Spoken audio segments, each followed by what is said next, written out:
Everyone, आज हम लोग पढ़ेंगे प्रोनाउन के बारे में। ये बुक है प्लिंथ टू पैरामाउंट। ये नीतू मैम की बुक है। नीतू मैम इंग्लिश की बहुत ही जानी मानी टीचर हैं। अगर कोई भी बच्चा कंपटीशन के किसी भी एग्ज़ाम की तैयारी कर रहा है तो उसके पास ये बुक तो होगी ही। ये बुक है वॉल्यूम 1, नीतू मैम की बुक है। तो इससे आज हम लोग डिस्कस करेंगे प्रोनाउन के बारे में, ठीक है। तो चलिए स्टार्ट करते हैं। तो देखिए प्रोनाउन, सबसे पहले जानेंगे कि प्रोनाउन होता क्या है। तो देखिए इसमें एक डेफिनेशन दी है नॉर्मल सी, जो सभी बुक में होती है। Pronoun a word is used in place of noun. Pronoun उसे कहते हैं जो नाउन की जगह पे यूज़ किए जाते हैं, उन्हें हम प्रोनाउन कहते हैं। और प्रोनाउन का यूज़ क्यों किया जाता है? तो प्रोनाउन का यूज़ किया जाता है ताकि नाउन की रेपिटेशन से हम बच सकें, ठीक है। कि बार बार अगर नाउन का रेपिटेशन करेंगे ना, जैसे कि कोई भी स्टोरी है, ठीक है।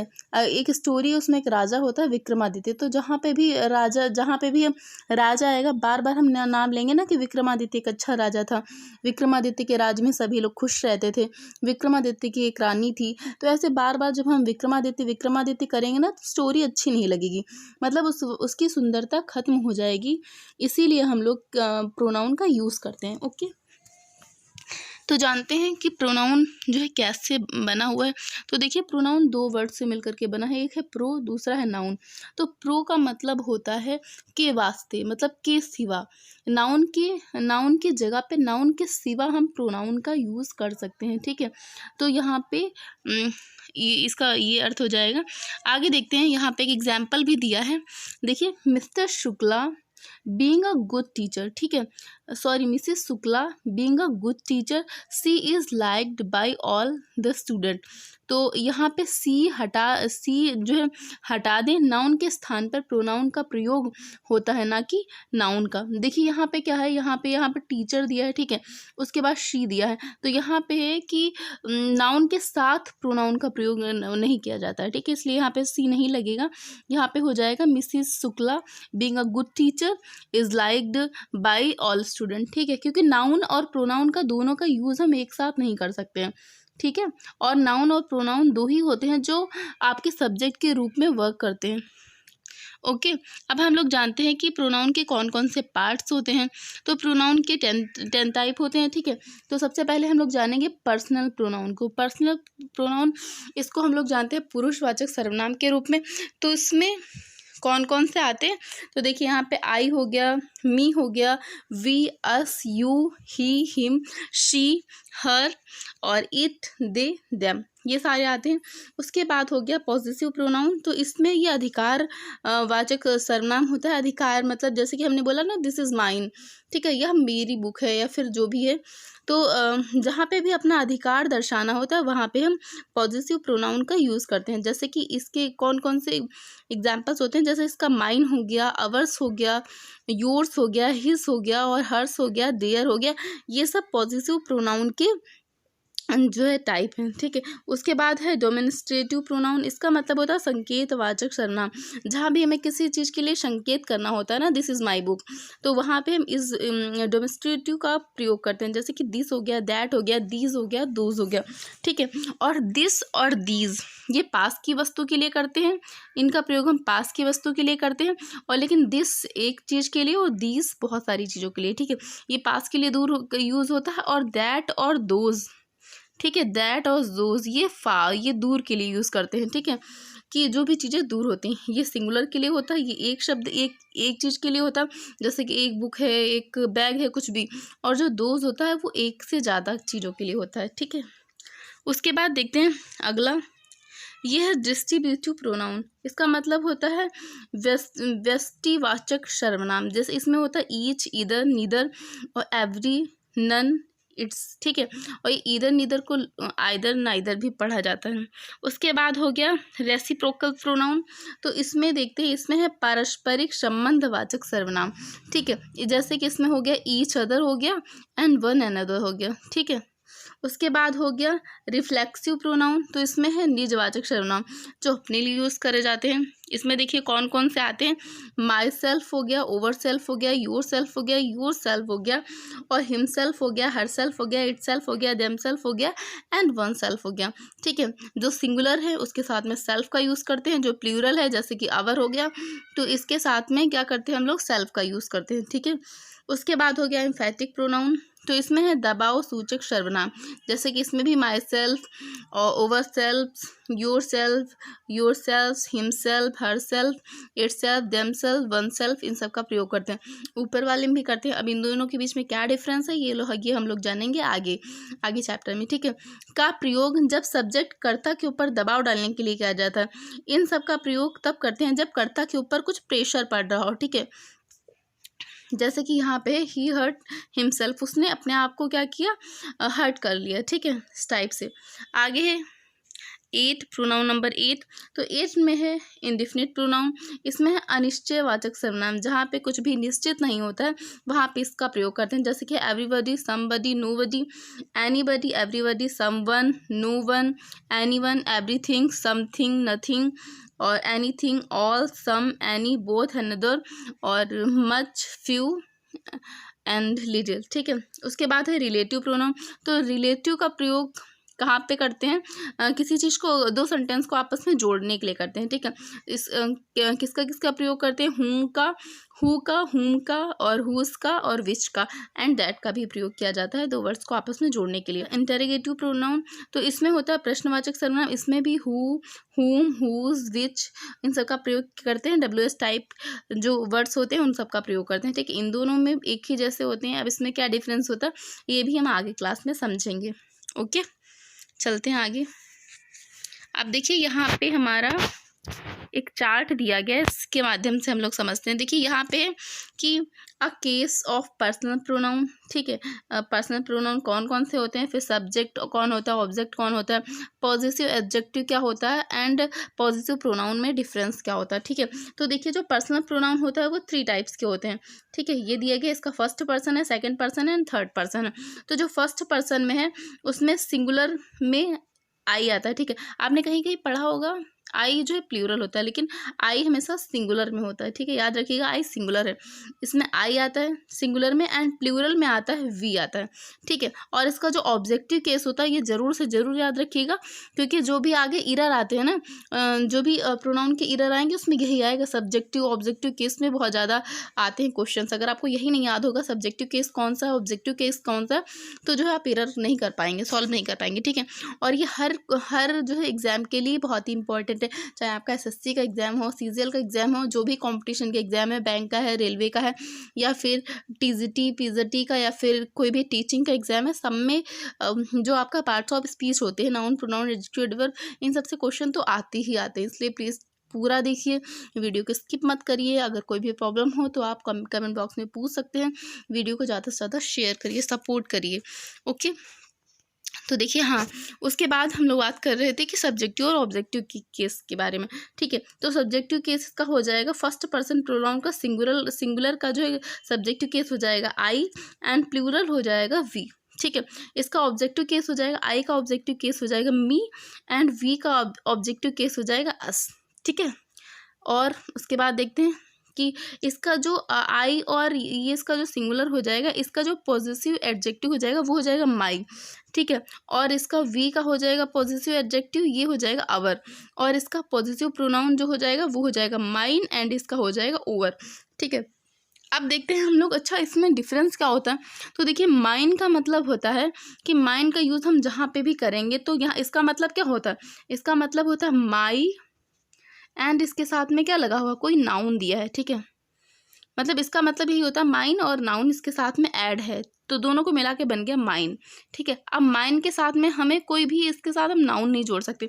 माइन सिंगुलर, माइन एक इकलौता आता है, जैसे कि हमने बोला कि दिस इज़ माइन, ठीक है। तो माइन बुक नहीं बोलेंगे हम, तो माइन अपने आप में अकेला आता है, ठीक है। और लेकिन अगर हमने बोला माई, तो माई के साथ में हमेशा ये एडजेक्टिव है, और एडजेक्टिव कभी भी सिर्फ एडजेक्टिव नहीं यूज़ किया जाता, एडजेक्टिव के साथ में माई है ये, और एडजेक्टिव को हम नाउन के साथ में यूज़ करते हैं, ठीक है।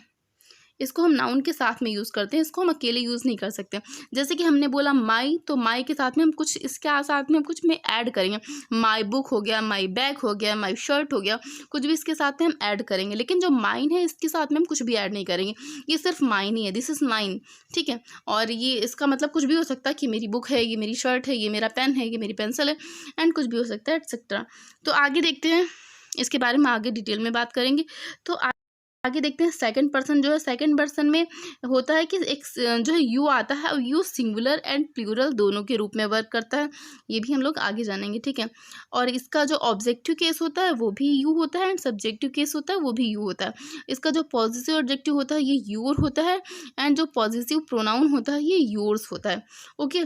उसका जो थर्ड पर्सन होता है इसमें सिंगुलर एंड प्लूरल, इसमें कौन कौन से आते हैं, इसमें जो सिंगुलर आता है वो ही शी इट आता है, ठीक है। और जो इसका ऑब्जेक्टिव केस होता है जो सी का होता है हर होता है ऑब्जेक्टिव केस, ही का हिम होता है, एंड इट का इट ही होता है, ठीक है।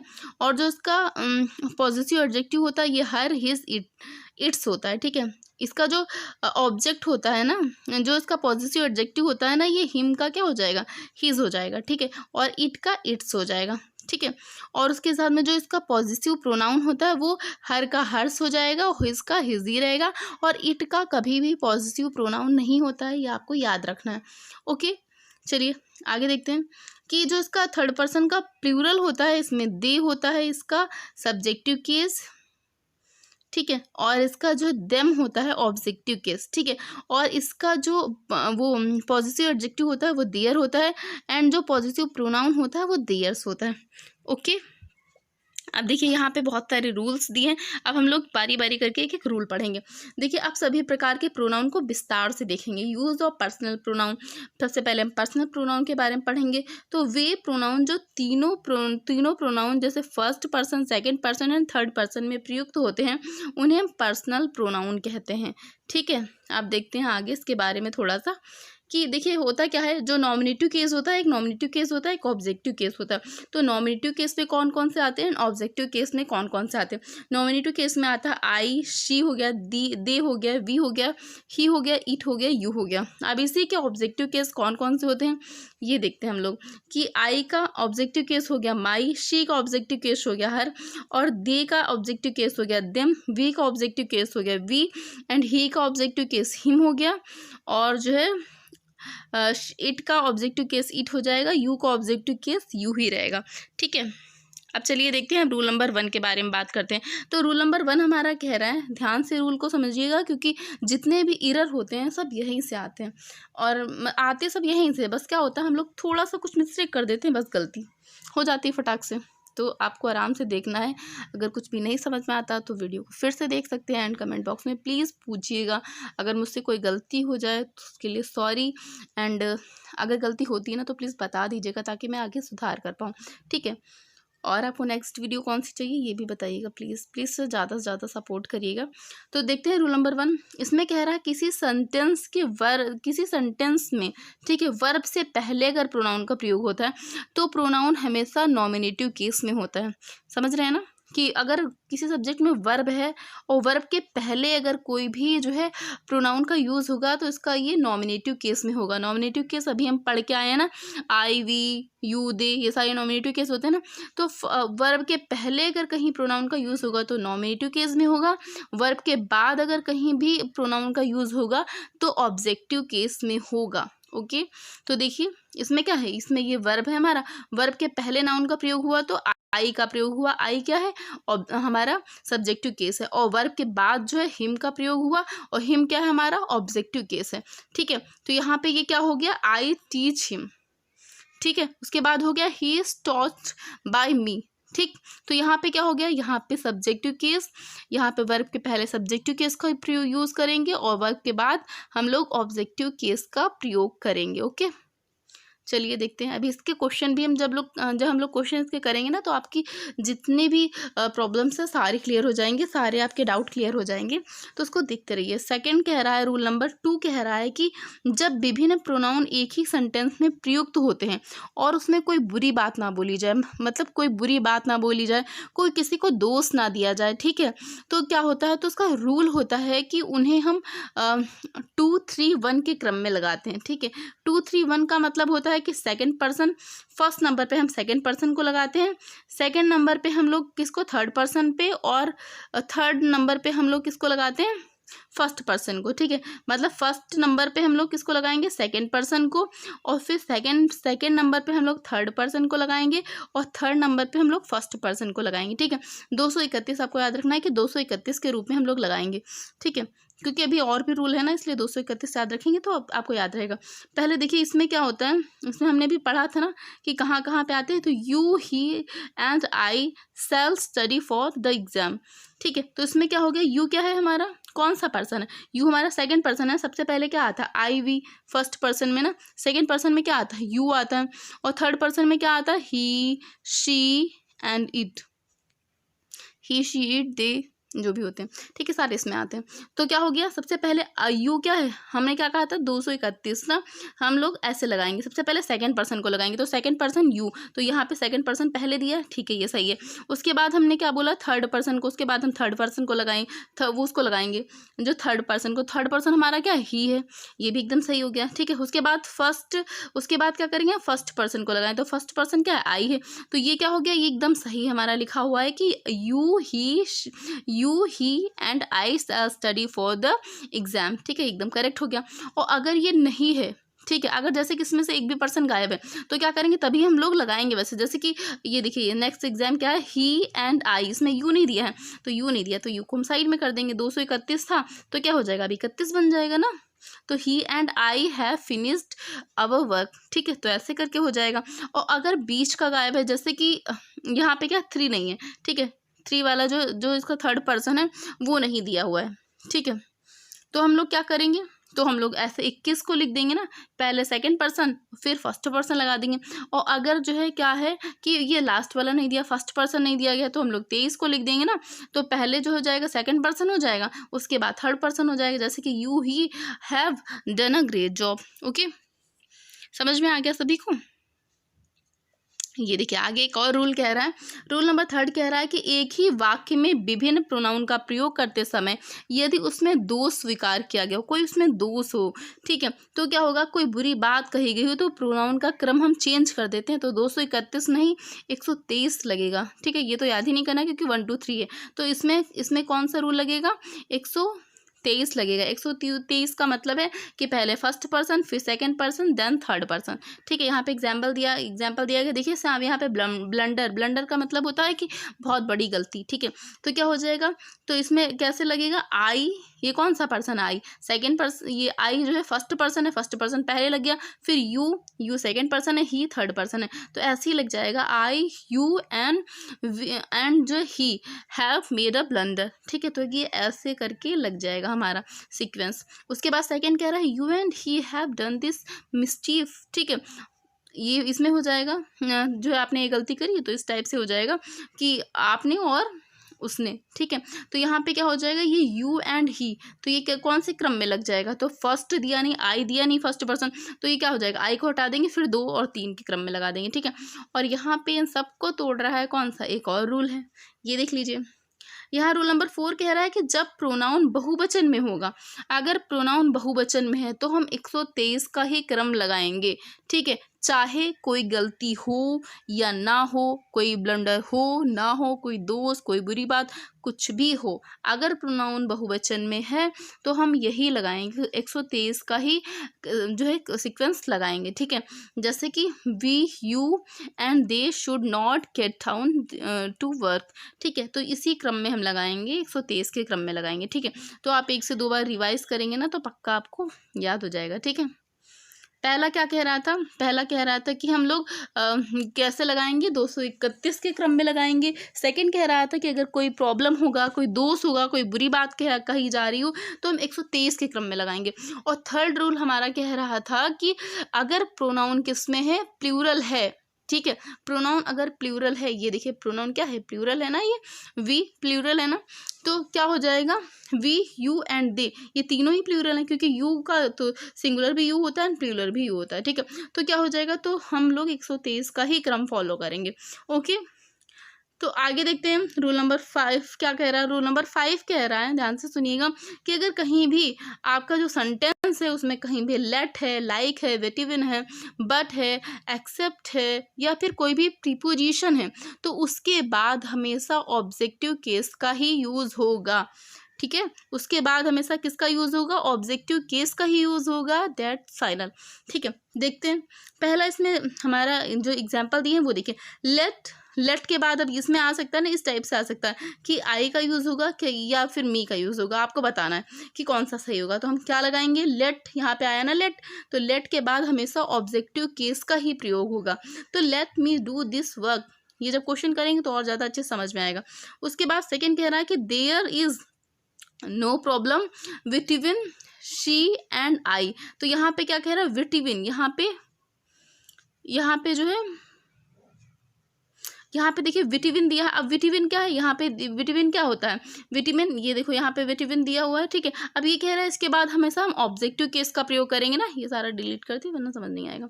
हाँ, यहाँ पे कह रहा है कि विटामिन के बाद हमें ऑब्जेक्टिव केस का प्रयोग करना, लेकिन यहाँ पे इन्होंने क्या किया, शी का प्रयोग किया। सी क्या है, सी इज द सब्जेक्टिव केस ना, सी क्या है, सी इज द सब्जेक्टिव केस। तो हम क्या करेंगे, तो ये हमारा क्या हो जाएगा, गलत हो जाएगा, रॉन्ग हो जाएगा। ठीक है, और इसको सही हम कैसे करेंगे, नेक्स्ट देखिए, there is no problem between. तो यहाँ पे शी का सब्जेक्टिव केस, ऑब्जेक्टिव केस क्या होता है, शी का ऑब्जेक्टिव केस होता है हर, और आई का ऑब्जेक्टिव केस क्या हो जाएगा, मी। तो यहाँ पे विटामिन के बाद क्या दिया है, हर एंड मी, तो ये क्या हो जाएगा, इज राइट, सही हो जाएगा। ओके, अब देखते हैं थर्ड, हमारा थर्ड क्या कह रहा है कि एवरीबॉडी बट हिम। ठीक है, यहाँ पे देखिए बट दिया हुआ है, बट के बाद किसका प्रयोग करेंगे, ऑब्जेक्टिव केस का करेंगे। तो हिम क्या है, ऑब्जेक्टिव केस है, तो एकदम सही बात है भाई। फिर है was present for the meeting. ठीक है, तो यहाँ पे क्या हो जाएगा, राइट, ये सही हो जाएगा। उसके बाद कह रहा है कि ही लाफ्ड एट आई। तो इसमें क्या हो जाएगा, इसमें एट क्या है, अब देखिए ये याद रखना है आपको कि एट क्या है हमारा, एट इज द प्रीपोजिशन। ठीक है, तो यहाँ पे क्या हो जाएगा, एट एक प्रीपोजिशन है, प्रीपोजिशन के बाद कहीं भी हम किसका प्रयोग नहीं करते, सब्जेक्टिव केस का। आई क्या हमारा सब्जेक्टिव केस है, तो हम आई का यूज़ नहीं करेंगे। तो क्या हो जाएगा, ही लाफ्ड एट मी, ये करेक्ट हो जाएगा। ऊपर वाला क्या हो जाएगा, ऊपर वाला रॉन्ग हो जाएगा। ठीक है, आगे देखते हैं कि एग्जाम्पल 5 हमारा क्या कह रहा है कि everyone attend the party except he. ठीक है, अब देखो क्या हो गया, क्या प्रॉब्लम है इसमें, बताइए क्या गलती है। तो नीचे तो दिख रहा है ना गलती तो देखिए जो क्वेश्चन करेंगे ना तो समझ में आएगा। देखिए एक्सेप्ट क्या है, तो उसमें आपके जो हमने पढ़ा ना इसमें, तो इसमें ये भी कह रहा है कि जहाँ भी एक्सेप्ट आ जाएगा ना, एक्सेप्ट, उसके बाद कौन सा केस होगा, ऑब्जेक्टिव केस। और नीचे क्या दिया हुआ है, नीचे दिया गया है एक्सेप्ट के बाद क्या दिया, he is the subjective case ना, ये सब्जेक्टिव केस हो जाएगा। लेकिन हमें क्या चाहिए यहाँ पे, हमें यहाँ पे इसका ऑब्जेक्टिव केस चाहिए, तो ही का ऑब्जेक्टिव केस हिम हो जाएगा। तो ऊपर वाला रॉन्ग, नीचे वाला राइट। ओके, और हमें क्या करना है, हमें याद रखना है, ये लाइन हमें पूरी याद रखनी कि कहीं भी लेट आएगा, लाइक आएगा, विटामिन आएगा, बट आएगा, एक्सेप्ट आएगा एंड प्रीपोजिशन, इन सब के साथ में हम लोग किसका यूज़ करते हैं, ऑब्जेक्टिव केस का, like, let, between, but, except, preposition. Okay, याद हो गया, जैसे जैसे प्रैक्टिस करेंगे वैसे वैसे याद हो जाएगा, नो प्रॉब्लम। आगे कह रहा है रूल नंबर 6 कह रहा है कि यदि दो नॉमिनेटिव्स के बीच तुलना हो तो एज एंड देन के बाद नॉमिनेटिव केस का प्रोनाउन का प्रयोग होता है। ठीक है, अगर कहीं भी क्या होता है कि कंपेयर किया जा रहा है, कहीं भी, ठीक है, किसी चीज़ को कंपेयर किया जा रहा है, तो उसके बाद हम लोग नॉमिनेटिव केस लगाएंगे। ओके, जैसे कि इसमें देखिए क्या है, कह रहा है कि he is as fast as me. तो मी क्या हो गया बेटा, मी हो गया हमारा ऑब्जेक्टिव केस। तो यहाँ पे क्या कह रहा है कि नो ऑब्जेक्टिव केस, कौन सा लगाएंगे हम, नॉमिनेटिव केस लगाएंगे। ठीक है, तो नॉमिनेटिव केस तो ये है नहीं, ये तो हो गया हमारा ऑब्जेक्टिव केस। हमें क्या लगाना है, सब्जेक्टिव केस लगाना है। ठीक है, तो ये हम मी को क्या करेंगे, रिप्लेस करेंगे, हटाएंगे इसको। ठीक है, अब देखिए नीचे वाला क्या कह रहा है, he is as fast as I. तो यहाँ पे ये क्या हो जाएगा, ये हो गया हमारा नॉमिनेटिव केस, सब्जेक्टिव केस, तो ये सही हो जाएगा, ऊपर वाला गलत हो जाएगा। ठीक है, अब आगे देखिए, एज तुलना हम ऐसे भी करते हैं, देन से भी करते हैं। आगे क्या कह रहा है, I run faster than him, no, him कैसे हो जाएगा, हिम तो बहुत बड़ी प्रॉब्लम हो गया।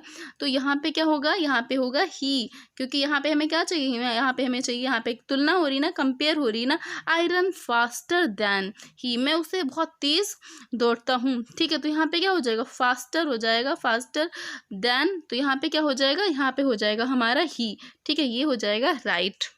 और चलिए आगे देखिए, कुछ रूल दिए गए हैं तो इनको पहले हम पढ़ते हैं। कुछ पॉइंट्स दिए गए हैं। ऊपर दिए गए उदाहरण में सब्जेक्टिव के बीच तुलना किया जाता है, अतः दोनों प्रोनाउन नॉमिनेटिव केस में ही होना चाहिए। अगर कहीं भी हम कंपेयर करें तो नॉमिनेटिव केस का नॉमिनेटिव केस से ही कंपेयर किया जाएगा, इसलिए दोनों केस हमारे कैसे होनी चाहिए, नॉमिनेटिव केस होनी चाहिए। लेकिन दो ऑब्जेक्ट के बीच में तुलना होने पर एज देन के बाद ऑब्जेक्टिव केस के प्रोनाउन का ही प्रयोग होगा। ठीक है, देखो अगर तुलना हो रही ना तो भाई जैसे हमें किसी से कुश्ती लड़ानी है तो क्या करेंगे, हम एक पतले को एक मोटे को तो नहीं भेजेंगे ना, दोनों एक जैसे इंसान को भेजेंगे ना, तभी तो फेयर हो पाएगा, नहीं तो फिर चीटिंग हो जाएगी कि एक हमने एक कमज़ोर व्यक्ति को भेज दिया, एक मोटे तंदुरुस्त को भेज दिया ना। तो क्या होगा, अगर सब्जेक्टिव के बाद सब्जेक्टिव लगाएंगे हम, अगर तुलना हमें करना है तो सब्जेक्टिव की तुलना हम सब्जेक्टिव से करेंगे, ठीक है, और ऑब्जेक्टिव की तुलना हम लोग किससे करते हैं, ऑब्जेक्टिव से ही करते हैं। ठीक है, तो ये रूल कह रहा था कि सब्जेक्टिव के बाद सब्जेक्टिव एंड ऑब्जेक्टिव के बाद ऑब्जेक्टिव। ओके, चलते हैं रूल नंबर 7 की तरफ। रूल नंबर 7 कह रहा है कि अगर इट का प्रयोग सब्जेक्ट के रूप में हो और उसके बाद बी के किसी फॉर्म का प्रयोग होता है तो क्या होता है, तो प्रोनाउन के नॉमिनेटिव केस का ही प्रयोग होगा। ठीक है, अगर इट के बाद सब्जेक्ट के रूप में बी के किसी भी फॉर्म का प्रयोग होगा तो क्या होगा, तो हमारा नॉमिनेटिव केस ही आएगा। ओके, और उसके बाद हम लोग जानते हैं कि हमारे बी के फॉर्म होती कौन कौन सी, तो सभी को पता है ना कि बी के कौन से फॉर्म होते हैं, इज होता है, एम होता है एंड आर होता है। ठीक है, और क्या होता है, वॉज होगा, वर होगा। ठीक है, ये सारे वी के फॉर्म होते हैं, वॉज हो गया, वर हो गया, बी हो गया और विंग हो गया। ठीक है, ये सारे क्या होते हैं, ये सारे हमारे फॉर्म होते हैं बी के। तो कहीं भी क्या होता है, सब्जेक्ट इट के बाद अगर कोई सब्जेक्ट के रूप में बी की कोई भी फॉर्म आती है तो उसके बाद हमेशा नॉमिनेटिव केस होगा। जैसे कि इट इज़, ठीक है, इस क्या है, बी की फॉर्म है ना, तो यहाँ पे इसके बाद हमेशा नॉमिनेटिव केस ही आएगा। I who am to blame, ठीक है, यहाँ पे क्या हो गया, यहाँ पे आई आ गया। ओके, आगे देखते हैं हम लोग। तो आगे एक और यूज़ कह रहा है कि यूज़ ऑफ इट, इट का प्रयोग कहाँ पे होता है, कैसे होता है, जानते हैं हम लोग। रूल नंबर 1 कह रहा है कि इट का प्रयोग हमेशा कोई जानवर हो, ठीक है, या फिर कोई निर्जीव पदार्थ हो, कि देश हो कोई भी, या फिर कोई शिशु हो। ठीक है, तो इट का प्रयोग जो है, तो इन सब के लिए हम क्या करते हैं, इट का प्रयोग करते हैं। ठीक है, और इट का बहुवचन दे होता है। ठीक है, अगर कहीं भी इट का बहुवचन हमें लगाना है तो उसका मतलब दे हो जाएगा। ठीक है, तो आगे देखते हैं कि एग्जाम्पल दिया हुआ है कि America is developed country, it is a super power. ठीक है, अमेरिका क्या है, डेवलप कंट्री है और इट इज़ सुपर पावर। तो इसके लिए क्या होगा, अमेरिका के लिए किसका हमने प्रयोग किया, इट का प्रयोग किया। ठीक है, आगे देखते हैं। नेक्स्ट एग्जाम्पल कह रहा है Sri Lanka and Pakistan are developed countries. यहाँ पे क्या होगा, यहाँ पे प्लूरल आ गया। ठीक है, कि श्रीलंका और पाकिस्तान दोनों क्या है, डेवलपिंग कंट्रीज हैं, ये डेवलप हो रहे हैं। ठीक है, डेवलपिंग कंट्रीज हैं एंड दे आर फेसिंग, ठीक है, इंटरनल टेररिज्म। ठीक है, तो इसमें क्या हो गया, इसमें यहाँ पे देखो श्रीलंका और पाकिस्तान दोनों की बात की जा रही, तो यहाँ क्या हो गया, दो की बात करी जा रही, तो हम यहाँ पे इट का प्रयोग तो नहीं कर सकते, तो हम इट का बहुवचन का प्रयोग करेंगे। तो इट का बहुवचन क्या होता है, दे होता है। ठीक है, आपको याद रखना है कि इट का प्लूरल क्या होता है, दे होता है। ठीक है, उसके बाद देखिए रूल नंबर 3 कह रहा है कि इट का प्रयोग टाइम, ठीक है, वेदर मतलब मौसम, टेम्परेचर और जो है डिस्टेंस, कहीं भी दूरी हो या फिर अन्य प्राकृतिक घटनाएं एक्सप्रेस करने के लिए क्या किसका प्रयोग किया जाता है, इट का प्रयोग किया जाता है। या फिर इंट्रोडक्टरी सब्जेक्ट के रूप में भी इसका प्रयोग किया जाता है कि इंट्रोड्यूस कराने के लिए। ठीक है, इस केस में जो है इट को एम्पटी इट कहा जाता है। ठीक है, इसको ईट को क्या कहा जाता है, एम्पटी इट कहा जाता है, और क्योंकि इसका कोई भी अर्थ नहीं होता है। ओके, अब देखिए आगे दिया हुआ है,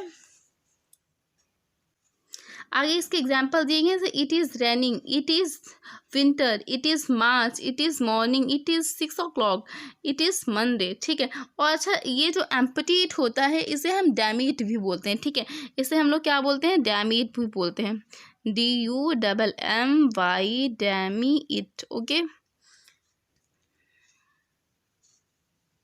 और उसके बाद देखते हैं इट का अगला यूज़ क्या होता है कि इट का प्रयोग इन्फिनिटिव, जिरंड और क्लास को बदलने में कैसे इसका प्रयोग करते हैं। जैसे कि it is easy to solve it, ठीक है, तो it is said to virtue is it own reward, ठीक है, ऐसे इसका प्रयोग करते हैं। जैसे कि इन्फिनिटिव, जिरंड और क्लाउज में भी इसका प्रयोग करते हैं, ठीक है। उसके बाद रूल नंबर 4 कह रहा है कि इट का प्रयोग सेंटेंस के सब्जेक्टिव के रूप में नाउन या प्रोनाउन पर जोर डालने के लिए भी होता है। जैसे कि इट वॉज, ठीक है, अब हमने क्या कहा कि he who made this mistake, या वही है जिसने क्या किया, जिसने गलती करी है, ठीक है। तो यहाँ पे क्या करेंगे, सब्जेक्ट पे जब हमें कुछ प्रेशर डालना होगा, ठीक है, तो हम क्या करेंगे, इट का प्रयोग करते हैं, इट वॉज, उसके बाद हमने क्या किया, कंटिन्यू किया अपने सेंटेंस को, ओके। उसके बाद देखिए रूल नंबर 5 इट का कह रहा है कि इट का प्रयोग फ्रेज, क्लोज और इंट्रोड्यूस करने के लिए होता है, ठीक है, इनको इंट्रोड्यूस करने के लिए होता है। जैसे कि that the record will break today, ठीक है, तो यहाँ पे क्या किया गया है, यहाँ पे इज प्रोफाइल जो है क्या किया गया है, इट प्रोबेबल, यहाँ पे क्या किया गया है, ये हमारा क्या है, क्लाउज है, ठीक है। अब इसको हम ऐसे भी कह सकते हैं, इसको हम दूसरे टाइप से कैसे कह सकते हैं, इट इज़ प्रोबेबल दैट, ठीक है, the record will break today, ठीक है, तो यहाँ पे हम क्या कर सकते हैं, इट का भी प्रयोग कर सकते हैं सेंटेंस में, ओके। आगे कह रहा है कि डिफरेंस बिटवीन दिस और इट, दिस, अच्छा देखिए दिस मतलब भी यह होता है, तो और इट मतलब भी होता है, तो दिस और इट में डिफरेंस क्या होता है कि हम लोग कहाँ पे दिस का प्रयोग करेंगे, कहाँ पे दैट, कहाँ पे हम इट का प्रयोग करेंगे ना, दोनों का, क्योंकि दोनों सेम सेम होते हैं। तो जानते हैं हम लोग इसके बारे में कि दिस का प्रयोग किसी व्यक्ति, वस्तु के पहचान, ठीक है, नाम, पहचान, परिचय, समीपता आदि का बोध कराने के लिए होता है, ना कि इट का, ठीक है। दिस का प्रयोग क्या होता है, किसी व्यक्ति, वस्तु, पहचान, परिचय, समीपता का बोध कराने के लिए हम दिस का प्रयोग करते हैं, ठीक है। जैसे this is a book, this is a pen, ठीक है, इसके लिए हम क्या करते हैं, दिस का प्रयोग करते हैं। लेकिन इट का प्रयोग हम कहाँ करते हैं, किसी की समय, दूरी, औसत, मौसम के समय, दूरी और मौसम का बोध कराने के लिए हम किसका प्रयोग करते हैं, इट का करते हैं, दिस का नहीं करते हैं, ठीक है। जैसे कि इट इज़ 10 AM, ठीक है, it is winter, it is night, तो यहाँ पे क्या करते हैं, दिस का प्रयोग वस्तु के नाम, व्यक्ति के नाम, पहचान, परिचय और समीपता बताने के लिए करते हैं। और जैसे कि कोई चीज़ समीप पास में होती है ना, तो हम बोलते नहीं इट इज़ ट्री, ठीक है, हम लोग क्या बोलेंगे, this is tree, this is book, ठीक है। और क्योंकि इट का प्रयोग होता है ना, फिक्स होता है कि इतनी चीज़ों में किया जाता है इसका प्रयोग, तो इट का प्रयोग कहाँ पे करते हैं, समय, दूरी और मौसम आदि का बोध कराने में, ठीक है। उसके बाद होता है कि नोट, दिस के बाद नाउन का प्रयोग हो सकता है, ठीक है, दिस के बाद नाउन का प्रयोग हो सकता है। जैसे हमने बोला दिस बुक इज माइन, तो यहाँ पे दिस है, उसके बाद क्या किया हमने, नाउन का प्रयोग कर लिया हमने, ठीक है, तो इस दिस के बाद नाउन का प्रयोग हो सकता है। लेकिन क्या होता है कि इट के बाद नाउन का प्रयोग नहीं हो सकता है, ठीक है, क्योंकि नाउन के स्थान पर प्रोनाउन का प्रयोग, क्योंकि नाउन के स्थान पर जो प्रोनाउन होता है उसका प्रयोग किया गया। तो इट बुक इज माइन, ये गलत हो जाएगा, बल्कि हो जाएगा इट इज माई बुक। तो ये हम ऐसे करके इसका प्रयोग कर सकते हैं। आगे देखिए, आगे कह रहा है कि दिस का प्रयोग सिंगुलर नाउन की तरफ इंगित करने के लिए किया जाता है जब वह नाउन के समीप हो, ठीक है, जो पास में होता है ना उसके लिए किया जाता है इशारा करके कि दिस इज माई बुक, ठीक है। जब वो मेरे पास है तभी तो हम बताएंगे ना। और दिस बॉय इज इंटेलिजेंट, तो वो बॉय जब पास में होगा ना तो हम इशारा करके बताएंगे कि दिस बॉय इज इंटेलिजेंट, जब वो पास में होगा। लेकिन इट का प्रयोग किसी भी सिंगुलर निर्जीव वस्तु, शिशु के लिए प्रोनाउन के रूप में होता है, ठीक है, किसी भी निर्जीव थिंग के लिए होता है। जैसे कि इट इज स्प्लेंडेड मॉन्यूमेंट, ठीक है, ऐसे करके दिस के बाद नाउन का प्रयोग हो सकता है, लेकिन क्या होता है, दिस बुक इज़ माइन, इस टाइप से, और इट के बाद नाउन का प्रयोग नहीं होता। तो आज के लिए इतना ही। आगे हम लोग कल करेंगे कि use of pronoun of positive case, इसका पॉजिटिव केस पढ़ेंगे और उसमें बहुत सारे रूल कल हम लोग जानेंगे, और उसके बाद हम लोग इसका प्रैक्टिस सेट करेंगे। तब तक के लिए थैंक यू। वीडियो को ज़्यादा से ज़्यादा सपोर्ट करिए प्लीज़, और ज़्यादा से ज़्यादा शेयर करिए। Thank you.